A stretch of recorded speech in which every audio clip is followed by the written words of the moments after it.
Ola, eu son Xoan Carlos Lagares, un dos organizadores do primeiro Seminario Internacional de Estudos Lingüísticos galego e portugués o pasado presente.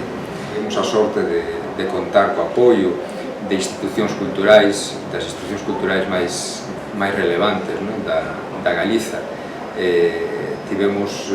Contamos coa presenza aquí no momento da abertura tanto do secretario xeral de Política Lingüística do Goberno galego, Valentín García, como coa presidenta do Consello da Cultura Galega, que tamén é unha das nosas parceiras, unha profesora Rosario Álvarez, pesquisadora do Instituto da Lingua Galega e unha das nosas colaboradoras desde o inicio do proxecto, e co presidente da Real Academia Galega, profesor tamén de comunicación, escritor, Víctor Freixanes, que tamén nos brindou unha conferencia no primeiro día. O noso outro parceiro internacional do Instituto da Lingua Galega, o profesor Enrique Monteagudo, é tamén secretario da Academia e tamén é membro do Consello da Cultura. En fin, esas institucións, a presenza desas institucións no noso evento aquí en Brasil é unha mostra do interese que despertou esta abordaxe do galego na súa relación co portugués entre as institucións galegas. E, de feito, temos que agradecer non apenas a presenza, senón tamén o apoio económico, claro, fundamentalmente da Xunta de Galicia, a través do Núcleo de Estudos Galegos, que é produto dun convenio que temos aquí na UFI desde 1994 co Goberno galego,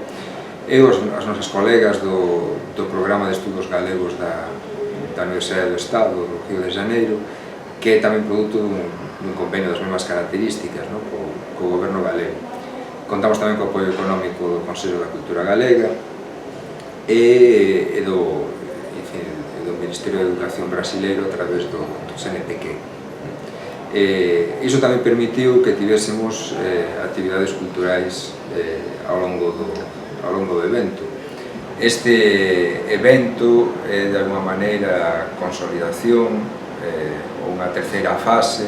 dun proxecto que iniciamos en 2010, cando fixemos seminarios internacionais entre grupos de pesquisa brasileiros e galegos,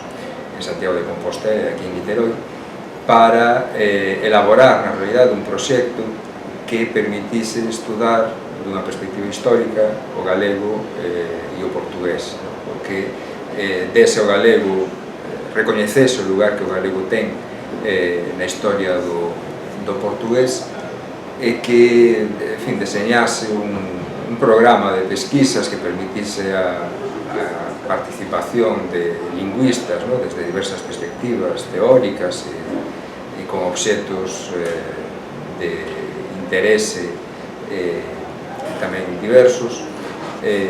na comparación entre trazos lingüísticos galegos e portugueses e brasileiros,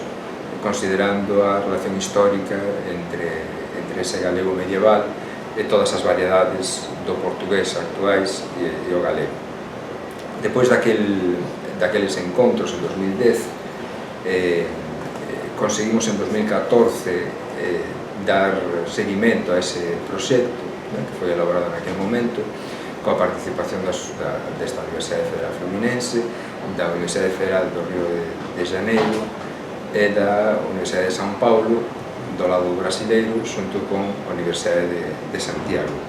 E aí, nese momento, o que fixemos foi tamén intercambios de estudantes, profesores, para desenvolver ese proxecto. Xa tiñamos unha publicación como resultado dos encontros de 2010, o libro publicado pola EDUFI, Galego e Portugués Brasileiro, Historia, Variación e Mudanza, e como resultado dese proxecto 2015 publicamos 2 números da revista Labor Histórico, unha sobre o proxecto en sí, sobre a cuestión, e outra sobre a historia do Instituto da Lingua Galega, que é o noso parceiro internacional no proxecto. E agora este congreso, este seminario internacional é un evento xa aberto, a participación de todos, onde é unha especie de terceira fase dentro desa camiñada para, en fin, para que outros investigadores, pesquisadores da lingua, en fin, podan participar desde esa perspectiva de estudar o galego xunto con as variedades, as máis diversas variedades do portugués. E era esa a historia.